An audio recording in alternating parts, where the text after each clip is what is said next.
So, as you may or may not know, I really like Red Dead Redemption 2's storyline. It's a story that I really think is good and very memorable in terms of game storytelling. And there are a few ideas that have been on my mind, and I really wanted to talk about them a little bit. First of all, I'm going to talk about the character Micah Bell. It's the villain of the story, and I want to talk about a few things that the writing actually got wrong about this character. So, if you didn't know, Micah Bell, it's if you pay attention to some of the things he's saying, he's based off of the philosopher Nietzsche. That guy. He says, Micah Bell says sentences like, God is dead, or he doesn't like the weak people in the group. He hates Uncle and that kind of thing. He kicks them and makes fun of them. And you can listen to some of his conversation with the Reverend, and it's pretty obvious that the character that Micah Bell is based on, even if you look at the mustache, is literally he has the Nietzsche mustache. He has that look even. So there are like three things in general wrong that the writers got wrong about this character. I'm gonna be comparing Micah Bell and Sadie Adler sort of in this when I'm talking about this stuff, and maybe a little bit Arthur Morgan in there as well. So one of the things is that Micah Bell drinks alcohol. He drinks a lot of beer, and he consumes a lot of stuff.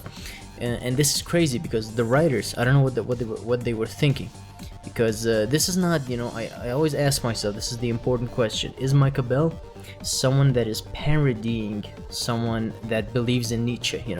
A parody of someone. It's not actually someone that believes in Nietzsche. Nietzschean philosophy. It's just someone that pretending to be like that to abuse power and that kind of thing. But no, the thing is, if you pay attention to throughout the story, he's actually supposed to be that. It's not he's not a parody of it, but he drinks alcohol, which is unlike Nietzsche. So this doesn't make any sense because, as you know, Nietzsche, this is a quote from Nietzsche. He says that religion, resembles alcohol. That's one thing that he says. And he believed that alcohol actually made you numb to the reality of the world, and he disliked that. Nietzsche is like the most sober person, but when you look at Micah Bell, he drinks a fuck ton.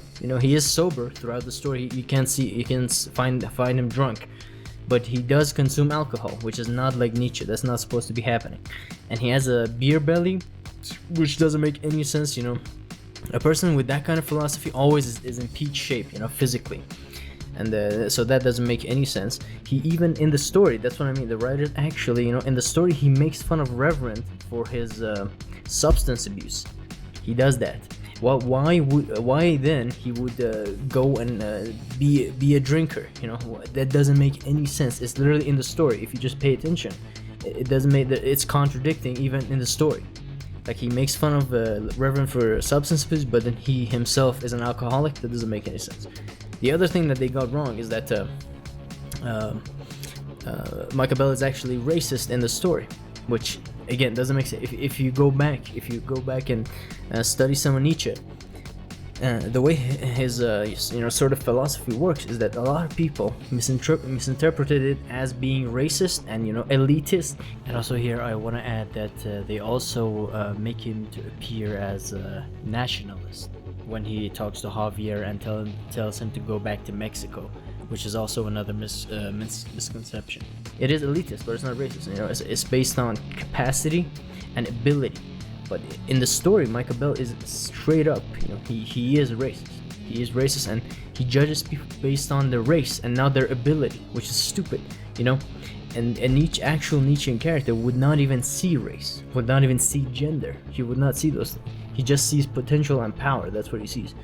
But yeah, that's another mistake. Another thing is that he makes a lot of sounds, that kind of thing. He makes a lot of throat sounds, a lot of noise, a lot of nose sounds. It doesn't make any sense because I don't know if he has a problem or something. Maybe, that's fine, but a person like that, You know, if you look at him, you know, his drip, you know, he's very fashionable. You know, he got the fashion down, and he's like he's way ahead of it. I always believe that, like, he's my favorite because I think he's like enlightened. You know, that's what I'm talking about. He's very, you know, fashionable, and he's way ahead of his time in terms of his beliefs and stuff. And it's like, if you look at his fashion, he's a very fashionable person. He's like on par with Dutch. You know, during the bank robbery at the Lemoyne County Bank, you know, they're trying to rob that. If you look at, you know, his drip right there, this is not a person that likes ugly things. This is a person that likes beauty, you know, likes things that look good as well as things that sound good. It's like this. You don't see Dutch going around and clearing his throat, like being disgusting and shit. So that doesn't make sense. I don't know if the noises he makes is something the writers told him to do, or the director, or you know, the actor improvised that kind of thing into it. So that's not supposed to be happening. So a lot of people, you know, when thinking about Micah Bell, they're like, oh my god, he was such a hateable character. He was so well written. And this is not, because if they realized his potential, it would not just be a villain that was well written. Like, this guy would have been, you would have had trouble, you know, choosing between Arthur and this guy, because he would have been such a great, you know, character to even empathize with and be on the side of, because he's so cool, you know, because he's so ahead of his time, and you know, he's so himself, instead of, you know, compare him to Arthur Morgan. You know, Arthur Morgan's will is entirely Dutch's, you know, Dutch's will. He is the lapdog of Dutch, and that's why, you know, Micah Bell is his own man, even though he is in the group, even though he, you know, kisses Dutch's ass, but he, you know, speaking doesn't make it true. You know, his will is not Dutch's. He's fully himself. He does what he wants, and that's the big point. You know, that's why comparing him to Arthur Morgan, he's like, I really prefer him because he is himself. And now that you know, Destiny is a funny thing. Arthur didn't choose to be like that. He grew up, you know. He grew up under Dutch. He taught him to read, and you don't get a choice in whether or not you're free from, you know, have a free will when that kind of stuff happens to you. So Micah Bell gets to be free. That's what I'm trying to say. That's his luck, you know, not making him dependent on a mentor or that kind of character. And Dutch's destiny is to have, you know, what he knows is absolute, and it's gonna work throughout time. And this is what Micah Bell challenges, you know. Micah Bell is literally why the story happens, because if he doesn't exist, you know, Dutch is going to keep on being himself, and Arthur is going to keep following Dutch, alright? So, what Micah Bell does directly causes the events of Red Dead Redemption 2 to happen, because he causes Arthur Morgan to question his mentor, which he never did before. This is because of Micah. This is because of, indirectly, because of Micah's actions. He questions Dutch, and he gets a will of his own. He makes his own, starts making his own decisions, and Dutch actually starts believing in that some change is absolutely necessary. You can't just stay the same. You can't just stay in power all the time. Sometimes you gotta step off the leadership, and that's what Micah does to them. Because a person like that, you know, a person ahead of his time, a person so free of all the, you know, chains of everything, you know, everything in society, everything. He inspires people to be themselves, you know, more. That's what happens. That's what Micah does. He absolutely is the cause of Red Dead Redemption 2's entire storyline, and those are the flaws. That, you know, they got a few things about him wrong, and if they got those things right, you know. And yeah, that's sort of, yeah. Comparing him to, you know, Sadie Adler, I didn't have a script for this video. I sort of thought it out as you know, 20 minutes before recording. So then we get to Sadie Adler. You know, Sadie Adler is very crazy character, and what she's not, you know, she's actually very, you know, she's a huge idiot. And she is the biggest, you know, if you want to rank evil, of course I don't believe in good and evil, but in terms of the amount of bad things that people have done for, you know, entire, you know, generation or area that the story takes place in, you know, all the humans in that era of this fantasy story, the worst they've been done by is by Sadie Adler, because Sadie Adler kills so many people for one person that this person is dead, by the way. Her husband is dead, and Micah Bell, he when in the introduction, when Arthur frees him of the prison in Strawberry, he goes and kills so many people for his guns. Alright, so we can compare the love of Micah to his guns with the love of Sadie Adler to her husband. So here's the problem. You see, Micah Bell goes and saves what he loves. So what he loves exists, and I mean, it is an object, but what he loves exists over there, and it's being kept. What he does is goes and saves what he loves because he can.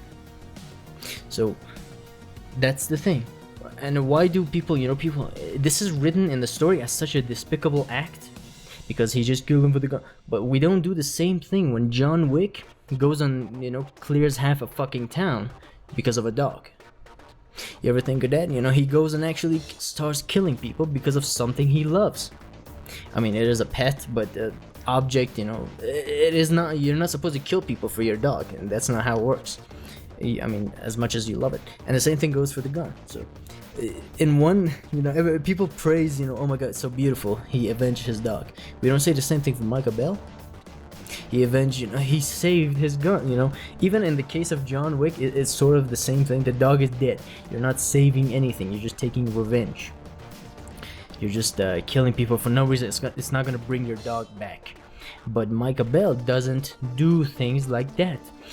On his guns, it's etched, revenge is hereby mine. So, in Nietzschean philosophy, Nietzsche disagreed with religion. Why? Because religious people left revenge business to God. So instead of taking revenge for what the bad things other humans have done to them, they would say, God is gonna take my revenge from you in hell by sending you to hell, and he will punish you there. So this is why Nietzsche believed, weak people didn't take revenge, not because they didn't want to, and they gave the business to God because they can't actually take revenge. Micah Bell, by having those things etched on his gun, he doesn't mean that whenever something happens, I'm gonna go take revenge like a fucking idiot. What he means is that if I want to take revenge for a bad I've been done, I'm gonna do it, and that's my decision, and I can decide that because I can decide if I want to take revenge from you. That's something I want, and it's just he's just flexing his abilities. That's what he's doing. And but comparing that to Sadie Adler, that guy's dead. Killing however many people she kills in the story is not gonna bring her husband back. But she does it anyways. And comparing the love to that, Micah has the gun. The guns are over there. He goes and saves them. But what does Sadie do? She kills and kills, and it's not gonna do anything. And she's just murdering at that point, and she's enjoying it. This is the point. She's actually. This is what I mean. It's an act of hate, which is actually that's the other thing. Nietzsche was against hate. So here I'm gonna play a clip. This is Sadie Adler, after weeks of hunting down O'Driscolls, and she kept doing it. And one time she was overrun by the O'Driscolls, and Arthur Morgan helped her survive. And this is her. She killed so many O'Driscolls at this point, and after another encounter with the O'Driscolls, and she shoots a lot of them down with Arthur Morgan, and now the O'Driscolls are scared and they're running away. See, this is a clip of her after doing all of that. And these guys are defenseless and running away. This is what she tells them.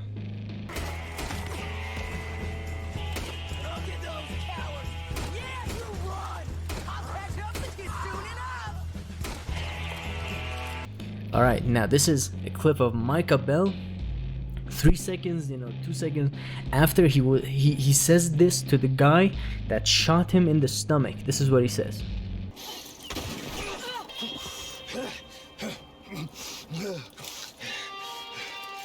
You shot me.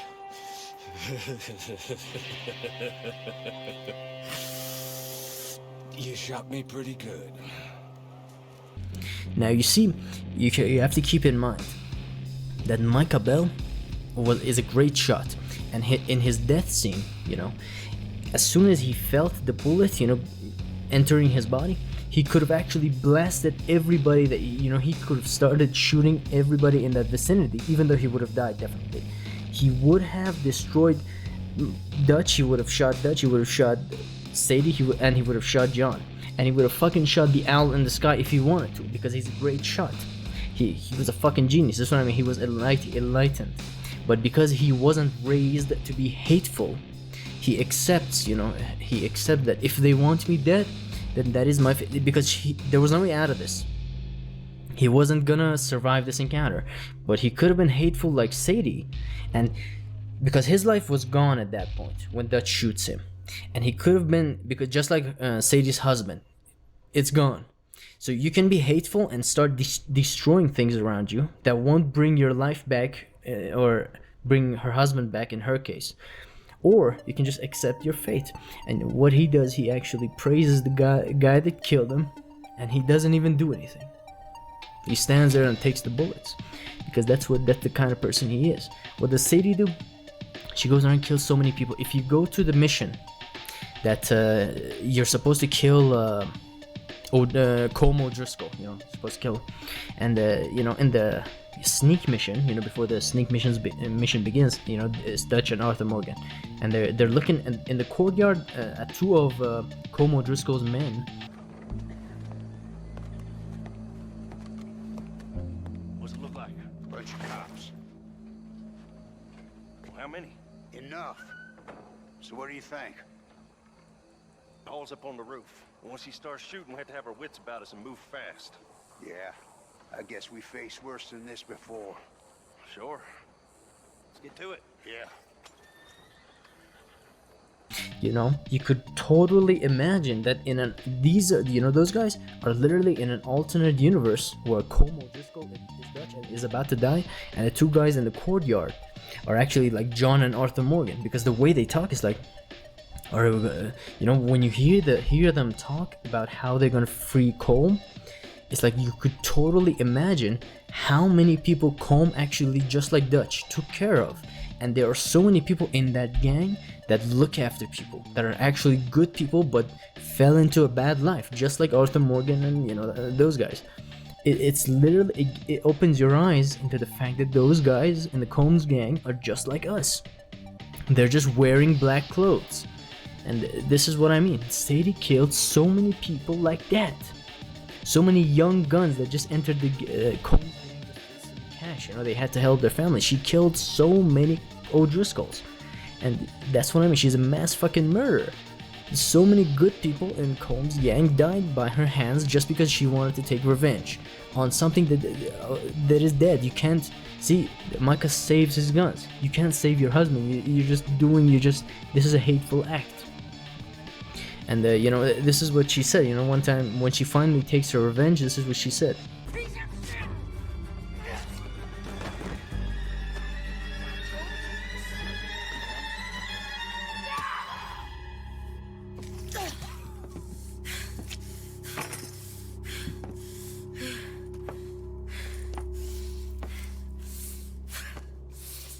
You okay?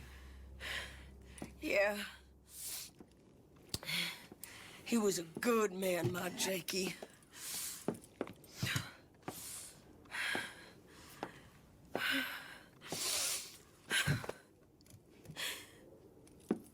We was always sweet on one another. I'm sure. Yeah. I miss him every day, every moment. They turned me into a monster, Arthur. No, you're not. You're not a monster. You're not a monster. You're a fucking pathetic, delusional hypocrite. Why? Because she actually becomes a bounty hunter. See, this is what I mean. Micah doesn't. It's not. He knows what he is. He's sure of it. That's who he is, and that's. But Sadie, she's a hypocrite. She hates herself as well, because that's what she is. She's a hateful character. Nobody talks about this because she's pretty. Because she's pretty, nobody talks to him. Oh my god, she was so in love. That's not love. That's hate. That's hatred. Micah is in love. Micah is in love with his gun. That's real love. That's what I'm talking about. But love is when things are gone, let them go. And Micah does that. When his life is gone, it's like, I love my life, but I'm gonna let it go because this is it. This is my destiny. But Sadie doesn't do that. She's a hateful creature. And when her husband dies, she can't get her back, but she's gonna destroy. She's gonna spread hate, and then she's gonna become a bounty hunter. This is what I mean, but she hates herself. She is a mass murderer. There's no debate about that. She killed so many people that, I mean, they were criminals, but they just stole. They stole and they shot officers of the law, possibly. That's what they did, in defense of themselves. And it was not something that they wanted to do. They just fell in with that gang. That's how it happens. It's not their fault. And Micah knows this. It's like, when they kill him, it's like, it's not your fault. This is just how things were supposed to be. But Sadie, it's like, it's your fault. That's what I'm talking about. And what was I saying? Oh yeah, she becomes a bounty hunter catching criminals. She is the ultimate criminal, and becomes a bounty hunter. This is what I'm talking about. Hypocritical. You see what I'm saying? And yeah, let me just pause for a second. Let me collect my thoughts for a few seconds. But yeah, just to collect everything. This is what I'm talking about. This is what people don't see when they look at the story. Because Micah Bell, they made a few mistakes, because the way story writers were affected by the way, most stories work.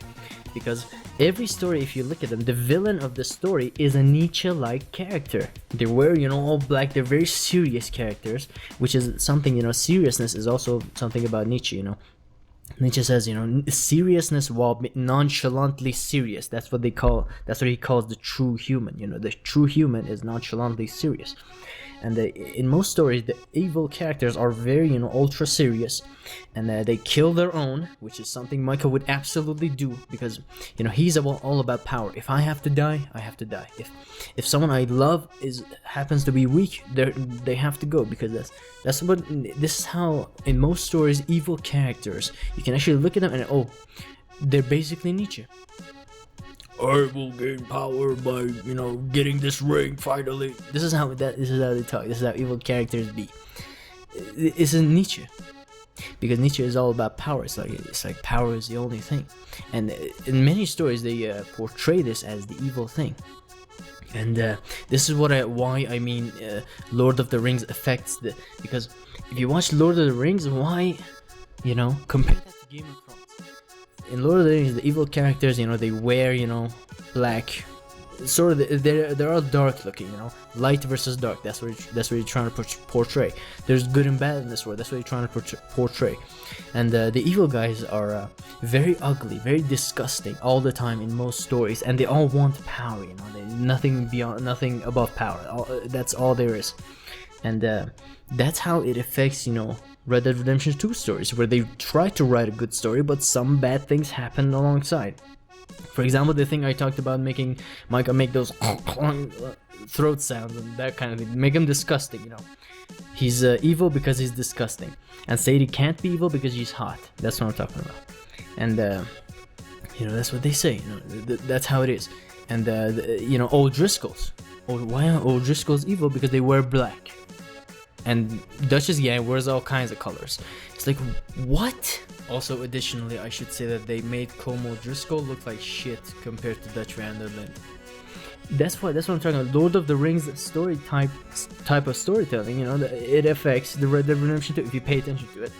And if you watch Game of Thrones, because Lord of the Rings, that's what George R.R. Martin tried to say with that, That's how he wrote the Song of Ice and Fire to be gray. Because he saw the problem with it, because he noticed when we otherize some people, that's when problems start beginning, because we don't sympathize with them. That's what Micah does, because he's a fucking genius. He can use 2 guns. Sadie can't. She's fucking stupid. Arthur Morgan, John Marston, and Micah Bell. These are the characters. These are the 3 gunslingers of the story. And these are the smart characters. Of course, Arthur has a few problems because his will is not, his will is attached to Dutch's will, and he's freed from it, but too late. So that's what I mean, Micah Bell is like they make him do those sounds, and he sympathizes with everyone, even his enemy, even the person that killed him, and it's like yeah, but Sadie Adler doesn't sympathize. Sadie Adler believes in good and bad. My husband was good. That's what she says. My husband was good, and it's like my memories of him are good, and this is what I mean. This is, Micah is love. Micah shows love, but Sadie Adler is like, it's delusion, it's sickness, it's hatred. That's what it is, and George R. R. Martin writes Song of Ice and Fire in a way that everybody seeks power, and that's the truth. That's what the world is about. Everybody, when they see an opportunity to seize power, they do it.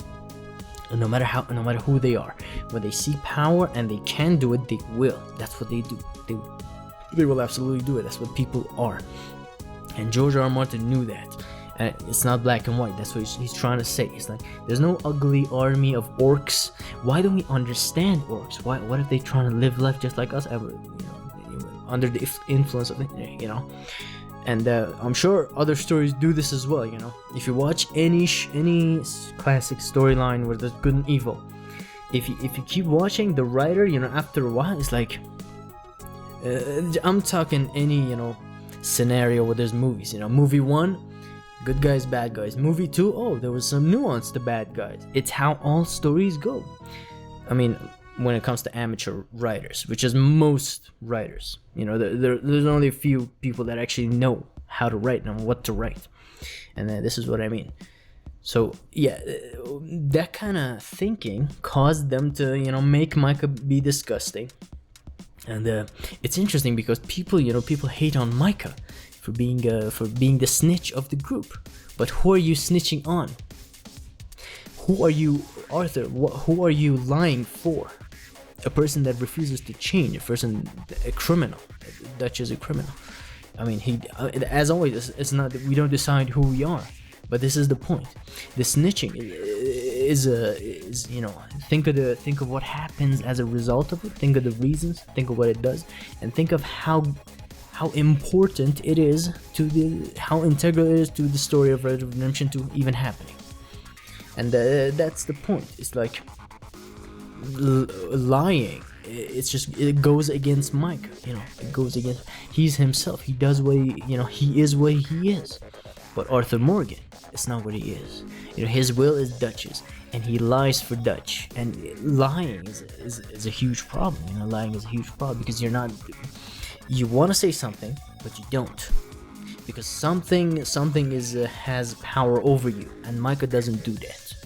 It's like, he snitches, just because it's not in his nature to keep a secret like that. He doesn't keep a secret. That's what it is.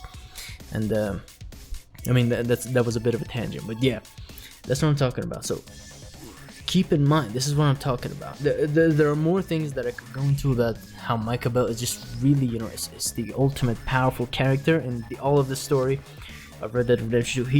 He has the ultimate will. He is very free, and he is way ahead of his time. Also, I should add here that Micah and Sadie's first encounter, if you go back to it, Micah almost immediately recognizes what kind of person Sadie is, and he is quite, when he looks at her, he knows that she's crazy. And Arthur Morgan is a slave to Dutch, and Micah's actions frees him, but he never thanks him. He doesn't do it. And Dutch is always against change. We have to go back to the old ways. But Micah shows him he changes the way. This is all the effects that Micah has. And back to the main point, comparing Micah to Sadie Adler. Yeah, Sadie Adler is just crazy. It's just a lunatic, hatred-driven hypocrite, and she does a lot of bad things. She's a mass murderer. She kills so many people, just like Arthur Morgan, just like John. But just because they're on the other side, you don't get to see that. You don't get to see it. She's a human hunter, and she pursues this into her career. She keeps doing it, and she's the ultimate criminal. Your husband is dead. You can accept that fact. Sure, I mean, go ahead and kill the guy. Go ahead, which she does. Go ahead and kill the guy that killed your husband. Do that, and maybe not kill many people that didn't choose to be in the older. You don't. That's what I mean. That's why this kind of revenge.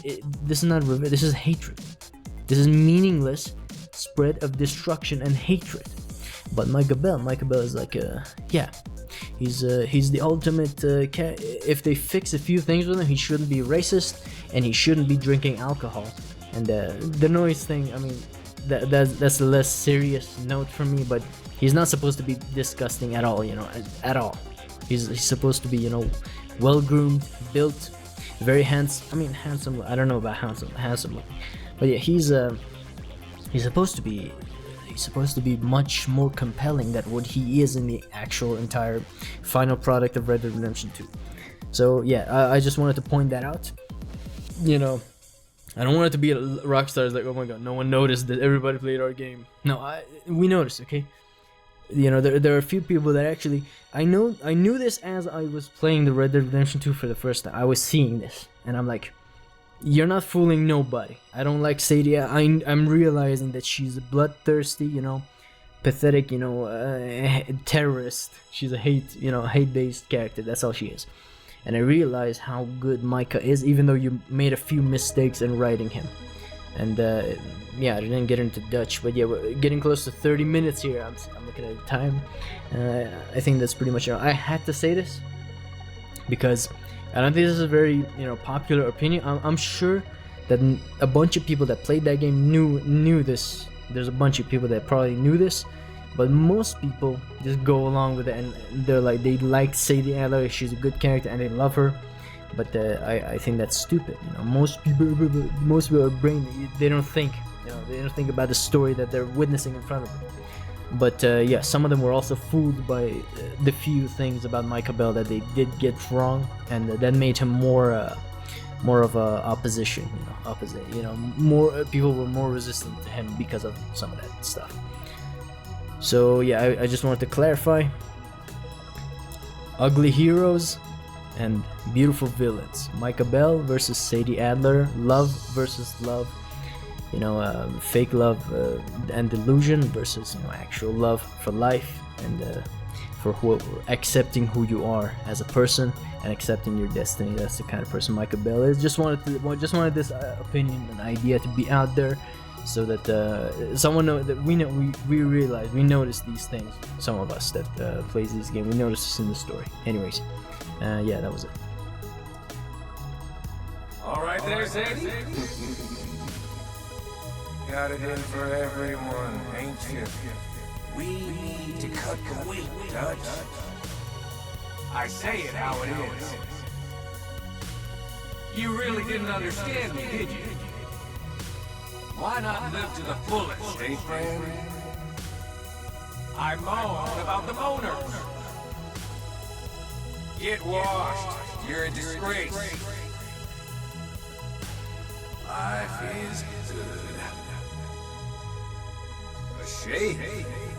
Mary must be sniffing around again. Early drinker. You're a man on the decline. You're a disgrace to your lord. I missed. Get a wash, Arthur. Have some self-respect. Hey, enjoy it while it lasts.